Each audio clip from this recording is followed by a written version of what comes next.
You are one of the top problem sleuths in the city. Solicitations for your service are numerous in quantity. Compensation adequate. It is a balmy summer evening. You are feeling particularly hard-boiled tonight. What will you do? Quickly retrieve arms from safe. You've already got arms, numbnuts. Retrieve your gun, there are dames to be rescued. You're quite positive there never has been a gun in your office and never will be. Frankly, the notion strikes you as reckless and foolhardy. Break through glass with fist to unlock door. You don't know why you're assuming the door will be locked. You don't usually keep the door to your office locked. Nonetheless, a guy this hard-boiled doesn't go messing around with totally unmanly things like knobs. You send your meaty fist glassward. Thud. It seems there never was a glass element to the door. It was just a piece of paper taped to it. Take the piece of paper. The piece of paper was added to your inventory. Manhandle the doorknob, there are dames to be rescued. The door's locked. Funny, you don't remember locking it. Call the royal locksmith. The most plainly obvious course of action is to call a locksmith. You examine the phone. While it appears to be hooked up to an active phone line, the rotary dial and receiver cord are both missing. You won't be talking to anyone on this phone. Check pockets and desk drawers for phone parts. Unfortunately, your desk has no drawers, since it is a board resting on some cinder blocks with faux wood panel siding. Your pocket, however, yields bountiful returns. You found some candy corn.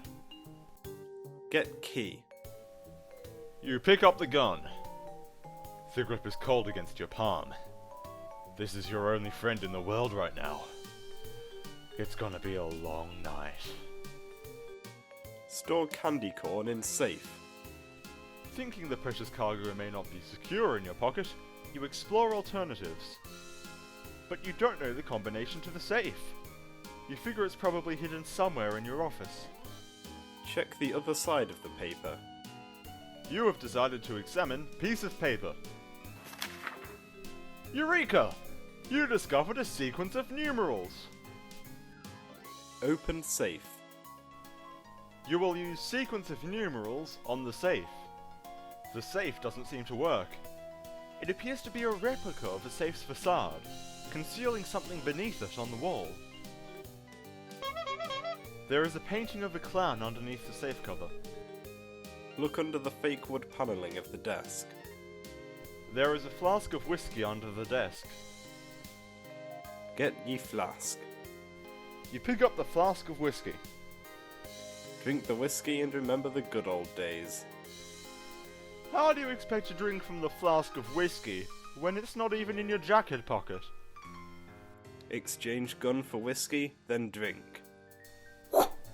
You swap the key for the flask of whiskey, and wield it accordingly. Ow! You topple backwards onto your desk. Use the key on the door and open it. You re-equip your gun, so you can blow a hole in the lock to open the door. It looks like your gun only has one bullet left. Are you sure you want to use it in this way? You might need it in case you have to off yourself later. Check what is taped to the bottom of the phone. As you stoop to look at the bottom of the phone, your finger slips, and you blow the lock off the door. Never mind. What's under the phone? It's a business card for Busts Are Us. Probably a brothel, considering the lame double entendre slogan. And the phone number, which if turned upside down spells boobies. Take card. You put the Busts Are Us card in your inventory. You also put the phone upright and back on its hook to make sure you don't miss any important calls from would-be clients. Walk out of the room through the now unlocked door. The door still won't open. It appears that it was never locked in the first place. Something must be obstructing its path. Look through the newly made hole in the door. No wonder the door won't open. Blocking it's an enormous and magnificent bust of Ben Stiller in his role as Starsky in the 2004 Retromania comedy remake of Starsky and Hutch. Lying on the floor appears to be an unfortunate bystander, an employee of Busts R Us. He was polishing the bust right in front of your door for some reason. Take the bust's sunglasses. You can't reach them! In any case, they're probably just a part of the statue, and not actual sunglasses. You spend the next half hour trying to reach them. Take a closer look at the mysterious clown picture. The painting is exquisite! There is something funny about his eyes, though. Light seems to be shining through from the other side. Look through the eyes of the clown. It's too bright in this room to see anything in there. You do think you hear a voice, though. You can't tell what it's saying. Throw a cinder block at the door. Oh, you're just so angry about not being able to reach those sunglasses, you're about to lose it! You first consolidate all the scrapped wood into a neat pile, then hoist the block towards the door. It sounds like something was knocked loose on the other side. Peer out the window to see what floor you're on. You face east in the room to look out the window. Bright daylight floods the room through the glass. You've always been a stickler for natural light. This is the only source of light in the room. What makes this particularly strange is the fact that it is 10 o'clock in the evening. Take a look outside. It's the view from your third floor office. You gaze abstractedly at the commotion below. Same scene, same faces every day. It's like it hardly ever changes. Not that you can afford to pay much attention to the scenery, with your mind wrapped around the latest problem to sleuth, and your lips around your flask. Ask the movers with the moving van to remove Starsky statue. Hey! You shout toward the moving truck, hoping someone might be willing to bust your problem, so to speak. You do your best pantomime of Ben Stiller as a Starsky statue, but it doesn't seem like anyone can see or hear you. Throw cinder block at window, thereby discovering it is fake. You think you have a pretty good idea about how your office works by now. Acting upon this hunch, you hoist another cinder block glassward. Look.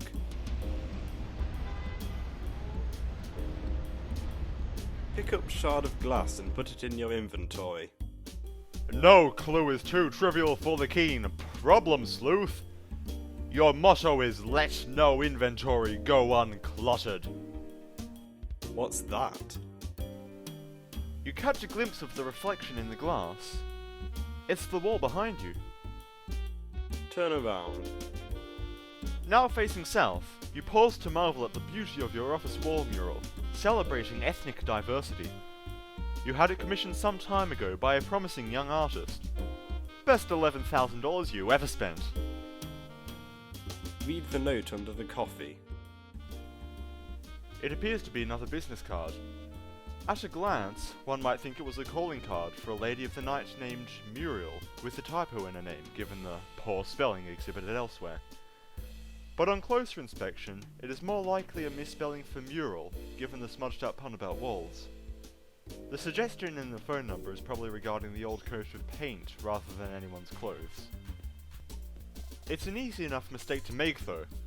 You feel sorry for anyone who at any point in the past may have called while under the wrong impression. Using the chair, cinder blocks and panelling, make a fort. You stash the Madame Muriel card in your inventory, and set about making a really cool fort in your office. It's complete with a front step and a chimney. You're really proud of your craftsmanship. Use your imagination to play make-believe. Inside your fort, you are only bound by the walls of your imagination, and several small pieces of particle board. Fantasize. This is what being a hard-boiled problem sleuth is all about.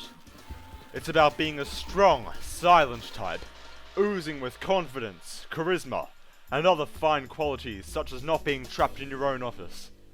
It's about having a working phone, a real desk, not one but 2 steak dinners, and some hysterical broad on the line, yakking about some fella she's got troubles with, It's always the same thing with dames.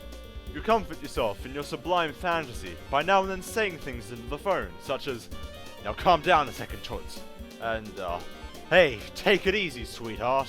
I can barely understand a word you're saying." Ring ring! Your call is rudely interrupted by a ringing noise. It can't be the phone, because you're already on it. Ring ring. Something is ringing in your office. Check it out. Answer the phone in a very hard-boiled way. You pick up the phone and mutter some impatient greetings into the useless receiver. There's no response. Looks like you just lost another client to technical difficulties. Throw the devil phone out the window. Ugh, you're fed up with your shitty phone. It screwed you out of a case for the last time. Go look. You're probably gonna need to get that back somehow. Crack open window. Even though the window's broken, you decide to open it. You slide the lower pane upward, but the whole window frame seems to slip from its anchored position. Next. The window comes off the wall altogether. On closer examination, it seems to be a false window with a picture inside of it. The picture is lit from within, sort of like a sophisticated light box. Put window down. The window / light box is plugged into the wall behind it. The false window was concealing a large safe. Place false window in inventory. The false window's way too big to carry around, stupid! But you did find a curtain rod just under the top edge. You never did get around to putting up drapes. Then again, it never did make much sense to cover up the only source of light in your office. You put the curtain rod in your inventory. Use numbers from sheet of paper to open the safe. You examine the heavy-duty safe. You must be keeping some serious loot in there. Enter the combination. You enter the sequence of numerals from the piece of paper. The combination works! However, instead of opening the safe, the dial is simply popped open to reveal a keyhole. It looks like it requires a key that looks more like a house key or a car key, rather than one of those old-fashioned looking keys which tend to be listed all over video games, and which you're quite sure you've never once seen lying around in your office. You don't need this piece of paper anymore. Crumple it up and throw it away. You discarded the piece of paper. Shoot safe. Your key is out of bullets! Get cinder block and phone receiver out of false window. It's a long way down. You'll have to think of a way to reel them in if you want them back. Unplug the window to conserve electricity. You unplug the false window, which is probably burning through electricity with its powerful fluorescent bulbs and strange spatial warping properties. You're not made of money. The room goes dark. Look through the eyes of the clown. With the room darkened, you should now be able to see through the painting. Next. Gadzooks! It's another urban mural! This one's particularly unpleasant. You've got a feeling it may have been placed there just to annoy you. You can hear a voice from the other side. It's hard to tell what it's saying, but you think you can make out the words toots and sweetheart now and then. It's hard to tell how far away the mural is. The clown's eyes are so close together, you can only see through one at a time, limiting your depth perception. You wonder what kind of freak this painting was made for. If only you had some sort of thin, extendable implement to poke through the hole to tell how far away it is. Push the curtain rod through one of the clown's eye holes. You feel the curtain rod bump into something not too far into the wall. Get a look at the unobstructed view. It's the adjacent office. The man at the desk is talking to a client about some sort of problem which requires sleuthing. Next. It is your loathsome arch nemesis, Ace Dick! He's always scooping you on the best cases. That portly son of a bitch makes your blood boil! Shout insults at a stick through the clown painting. You shout, but he can't hear you. The walls may be too thick, or he's just engrossed in his conversation. It sounds like he's arguing over a misunderstanding about the nature of the services provided by Busts Are Us, and an alarmingly large bill for those services. In the darkness, you stub your toe on the false safe cover. Ah! Fucking shit, fuck, twat, bandit, fuck, shit, snap! You utter more profanity. Plug the damn window back in. Inflated electric bills or not, you're getting sick of stubbing your toe on things. Drop kick the door. The door bears the brunt of the bottled up shitstorm brewing within. Examine aftermath of shitstorm. The key, which you can't actually see and don't actually know is there, jingled a bit. You'll have to throw something heavier against the door if you want to knock it loose. Throw cinder block at the door. You take the cinder block, which was formerly your fort's front step. You decided you could stand apart with it, since you've been stubbing your toe on it constantly since you built it. Clunk. The key still won't jingle loose. It looks like you'll need to throw an even heavier object at the door. Check out what's on the false safe. Since Ace seems so intent on being able to see into your office, it looks like you put up something for him to look at. Take the note. You stashed the note to a stick. Investigate coffee machine looking object in the corner. It appears to be some kind of heating unit to keep the coffee hot. It looks heavy. Pick it up. It is quite heavy. And hot. You contemplate throwing it at the door, but something occurs to you first. You don't want to knock the keys onto the floor and not be able to reach them. Re the sunglasses fiasco. You'd better be prepared to catch them in something after you throw it. Use hat as a key net, then throw coffee maker. You resolve to catch the key with your hat. You let the ponderous appliance fly. Catch the key. With quick reflexes, you shove your hat through the hole in time to rescue the key. Pull hat back in. You got the safe key! And you can't think of a safer place for it than where it is now. Playback message on the reel-to-reel. So should I strip first? Yes, you'll, want to strip thoroughly before I, provide my service. Okay, I'm stripping now. You keep the hidden recording device in your office to record anything said that might be incriminating.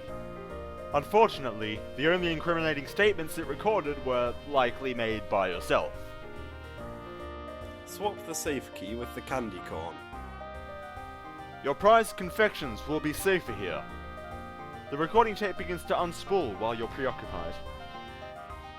Pee through the clown eyes into a stick's office.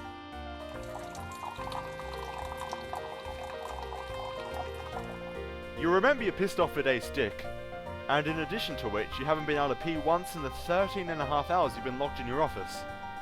You decide to exact revenge by unleashing a torrent of urine through one of the painting holes, preferably while he's spying on you. Unfortunately, your aim isn't that good, and you don't even come close to getting pee through the holes. The painting is now a smelly mess. Use the key on the safe. You unlock the safe with the safe key. The safe opens to reveal a hidden room. You don't need the safe key anymore, so you discard it. Wrap yourself in recording tape like a mummy. Wow! What a fucking waste of time!